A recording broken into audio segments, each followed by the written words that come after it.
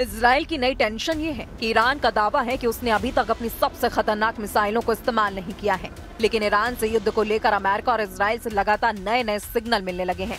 Israel पर हुए हमलों में जिन मिसाइलों ने तबाही मचाई है उनकी लिस्ट देख लीजिए, क्योंकि यही अब तक नेतन्याहू के लिए सबसे बड़ी परेशानी बनी है। इनमें सबसे खतरनाक फतह 1 और खैबर शिकर मिसाइल शामिल हैं। इनमें कद्र और इमाद मिसाइल भी शामिल हैं। फतह हाइपरसोनिक मिसाइल की रेंज 1400 किलोमीटर है। खैबर शिकन मिसाइल की रेंज 1400 किलोमीटर है। कद्र मिसाइल की रेंज 2000 किलोमीटर तक है और इमाद मिसाइल की रेंज 1700 किलोमीटर है।